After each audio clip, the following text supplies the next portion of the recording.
সাঁওতাল মুন্ডা আপনাকে বুদ্ধি দিয়ে কাজ করতে হবে। এরা সবাই ক্ষতিগ্রস্ত এই বিজেপি সরকার। এই নরেন্দ্র মোদী আদিবাসীদের জঙ্গল কেড়ে নিচ্ছে, এই নরেন্দ্র মোদী বৌদ্ধদের জায়গা কেড়ে নিচ্ছে, এই নরেন্দ্র মোদী মণিপুরে খ্রিস্টানদের শত শত গির্জা উড়িয়ে দিয়েছে, মা বোকে উলঙ্গ করে রাস্তায় ঘুরিয়েছে। এই নরেন্দ্র মোদী এখানকার মতুয়া সম্প্রদায়ের লোকের সঙ্গে প্রতারণা করেছে, তাহলে নাগরিকত্ব নিয়ে এখনো ছিনিমিনি খেলছে। এই নরেন্দ্র মোদী আসামের নাগরিকত্ব 19.5 লক্ষ মানুষের নাগরিকত্ব কেড়ে নিয়েছে, এনআরসিতে বাতিল করছে, যার মধ্যে 3 লক্ষ মুসলমান, 14.5 লক্ষ হিন্দু বাঙালি আক্রান্ত হচ্ছে। আজকে পুরো ভারতবর্ষে বাঙালি হিন্দু মুসলমানকে ধরে এই দেশের সরকার বলছে এরা বাংলাদেশি। অতএব জ্বালা যন্ত্রণা কারো এক নয়, সকলের সমান।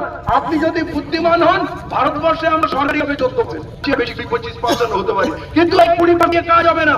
সঙ্গে দলিত ভাইদের নিতে হবে, আদিবাসীদের ভাই নিতে হবে, খ্রিস্টানদের নিতে হবে, বৌদ্ধদের নিতে হবে। আপনারা বলুন, আপনারা যদি রাস্তায় নেমে নারে তাকবীর আল্লাহু আকবার খুব জোরে জোরে দেন, যেটা আমাদের ছোটবেলার অভ্যেস, তার মানে তো আপনি বলছেন পার্টি লোক সাইড হয়ে যাও, সরে যাও, এটা আমাদের ব্যাপার, আমরা লড়ে নেবো। আর এটা সংবিধানের ব্যাপার, এটা দেশের ব্যাপার। এই আইনটা এসে ভারতের সংবিধানে যে আমাদের প্রত্যেকের স্বাধীনতা দেওয়া হয়েছে সেইটা কেড়ে নেওয়া হচ্ছে, সেইটা ধ্বংস করা হচ্ছে, সংবিধান ধ্বংস হচ্ছে।